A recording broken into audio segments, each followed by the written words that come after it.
So I joined the Army in 1997. I joined to give my sister a chance to go to school. My parents couldn't afford to send both of us, and she wanted to go to school to be a physician's assistant. So I joined the Army to put myself through school and give her that opportunity. I've been deployed 4 times. My first deployment was 16 months with 1st Armored Divisions. During that time, I was in an accident with a generator. A big 300K civilian generator kind of exploded while I was servicing it. I had burns on my face, flash burns on my cornea. This is a brain tumor awareness t-shirt, and her name is on the back of it, actually. It's just supporting her. It's people that are fighting, have fought and lost, and some people that have been recently diagnosed. So being a drill sergeant and an NCO, it's a lot about caring about the soldiers. You have to teach them to be kind of self-sufficient and be able to accomplish tasks, to not give up and test themselves. One of the biggest challenges, I guess, has been time apart. It's a big challenge to support each other even after being apart and away from each other for so long. One of the big things that we've learned through a lot of these hard experiences is, how to come back and be a family together again after, a year deployment. I think because of that constant evolvement of communication, I think it makes military families a lot stronger together than a lot of normal families.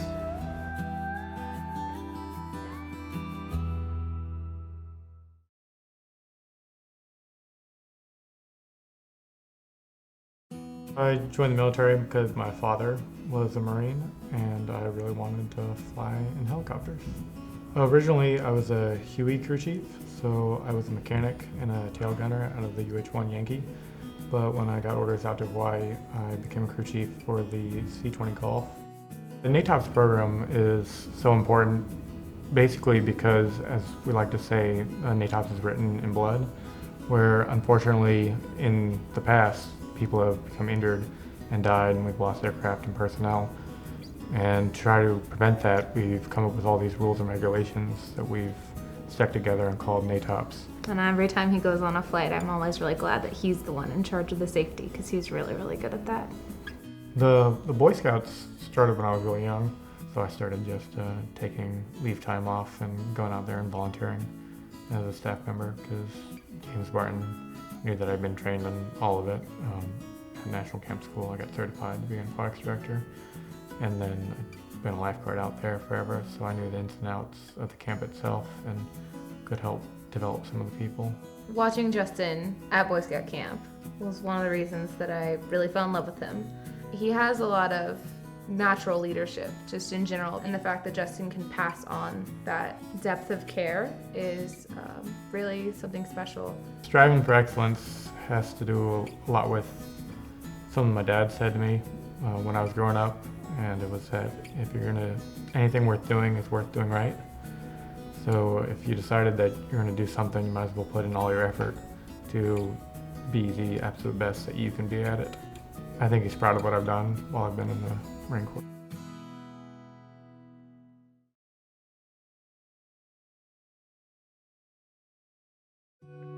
My name is Damian Balin. I grew up in a small town of Brunson, South Carolina. I met my wife in high school. We just started dating. I joined specifically, I wanted a brotherhood. I always loved the camaraderie that I seen that military personnel express to one another. I wanted to be a part of that family. I like to reference Navy core value, honor, courage, and commitment. I believe a leader should always have commitment.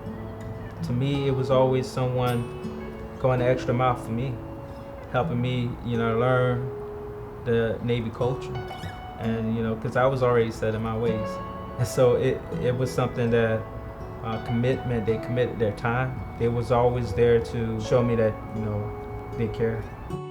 Volunteer. For me, it began like when I was younger. My grandfather instilled in me hard work, and I remember going door from door and asking people, hey, can I rake your yard or something? And so that never left me. I still enjoy it. It was just a passion that I had when I was a child. Now that I'm older, I can still utilize that way of meeting people and just doing something for them for no reason, just because I enjoy it. So when you're defending the country, it's like you're truly defending the people who are close to you, the people you love, and even your extended family, strangers. It's truly, the Navy has a saying, they say one team and one fight. And so that's how I look at our country. We're in it together.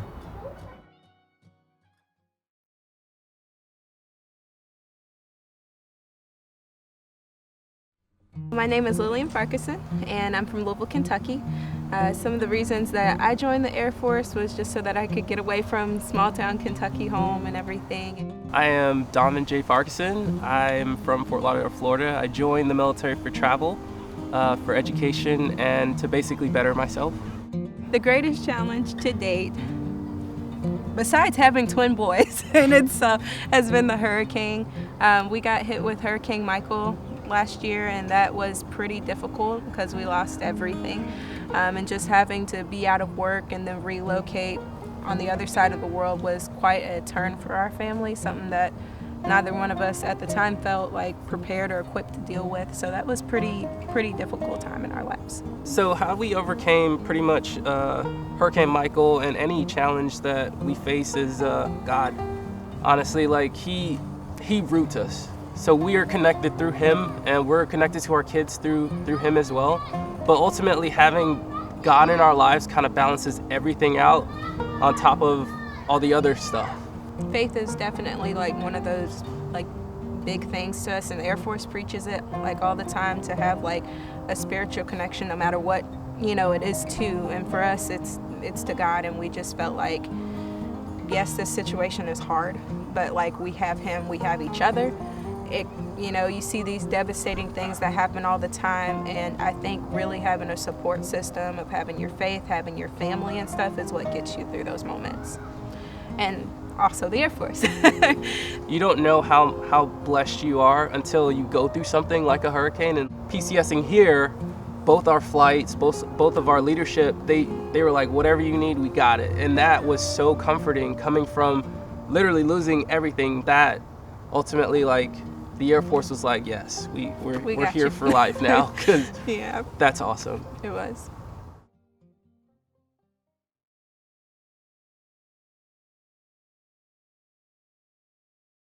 Well, Chris McSwain. I joined the Coast Guard because ever since I was little, my mom and my dad always told me, you're going to join the military, you're going to join the military.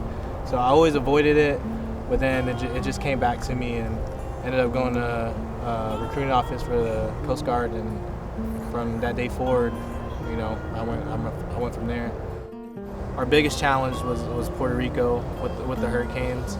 Hurricane Irma and Hurricane Maria. Irma wasn't too bad. We had a little bit of damage. 2-3 weeks later was Hurricane Maria, and then that was a little different. Even though something bad has happened, there's always a light at the end of the tunnel, So that's how it was for me. Like, everything was just having that hurricane, having to be evacuated, a lot of things that was happening. So if like someone's ever going through that, just know that there is a light at the end of the tunnel. We overcame it pretty much because of the Coast Guard support. So as soon as it happened, Coast Guard was trying to use every resource they had. They were so willing to provide any type of support. So the Coast Guard, probably the most important factor for overcoming everything we went through. And I just respect it so much, and I'm willing to devote everything like myself to it because of how much love it showed me and my family. Just like being in the Coast Guard, I've seen how the Coast Guard treats myself, my family, other people's families. They'll do anything to help us out. So the only thing I can do is just show my appreciation back by serving and giving them my service and giving them my all, and reciprocating that appreciation that I feel for the military as a whole.